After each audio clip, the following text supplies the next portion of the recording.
అండి చపాతీల్లోకి, పుల్కాల్లోకి సూపర్ టేస్ట్‌గా ఉండే రాజ్మా కర్రీ చేసి చూపిస్తున్నాను. కొంచెం డిఫరెంట్‌గా చేశాను. అయితే రాజ్మాను ఉడికించుకున్నాను. టమాటో, జీడిపప్పు పేస్ట్ అది పెట్టాను. ఉల్లిపాయలు ముక్కలుగా కట్ చేసి రెడీగా పెట్టాను.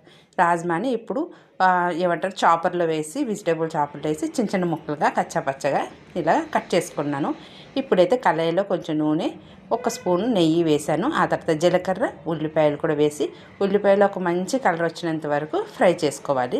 ఇలా ఫ్రై అయిన తర్వాత పేస్ట్ చేసి పెట్టుకున్నాను కదా, ఆ అల్లం వెల్లుల్లి పేస్ట్ వేసాను. పేస్ట్ చేసి పెట్టుకున్నాను కదా టమాటో, జీడిపప్పు, ఆ పేస్ట్ కూడా వేసేస్తున్నాను. ఇవంతా బాగా ఫ్రై అయిన తర్వాత ఇందులోని ఉప్పు, కారం, గరం మసాలా, కొంచెం కాశ్మీరీ రెడ్ చిల్లీ పౌడర్ అయితే వేసాను, కొంచెం కలర్ వస్తుందని. ఆ తర్వాత ఇవన్నీ కూడా బాగా ఫ్రై అయిన తర్వాత కచ్చపచ్చగా చేసుకున్నాను కదా రాజ్మాని, అది కూడా వేసేస్తున్నాను. ఇది కూడా బాగా కలిపేసిన తర్వాత ఇందులోని నీళ్ళు వేసేస్తున్నాను.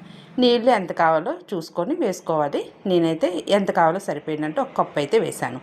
ఇది ఉడుకుతుండగా కొంచెం కసూరి మేతిని కొంచెం వేడి చేసుకొని బాగా పౌడర్లా చేసి కసూరి మేతి కూడా వేసేస్తున్నాను. దీనిపైన ఏమంటారు క్రీమ్ అంటారు కదా, ఫ్రెష్ క్రీమ్, అది కూడా వేసుకుంటే చాలా బాగుంటుంది.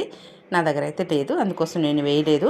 ఫ్రెష్ క్రీమ్ వేసుకుంటే సూపర్ టేస్ట్గా ఉంటుంది. రాజ్మా కర్రీ అయితే రెడీ అయిపోయింది. పుల్కాలతో తింటే సూపర్గా ఉంది. వీడియో నచ్చితే లైక్ చేసి సబ్స్క్రైబ్ కూడా చేసుకోండి. Bye bye.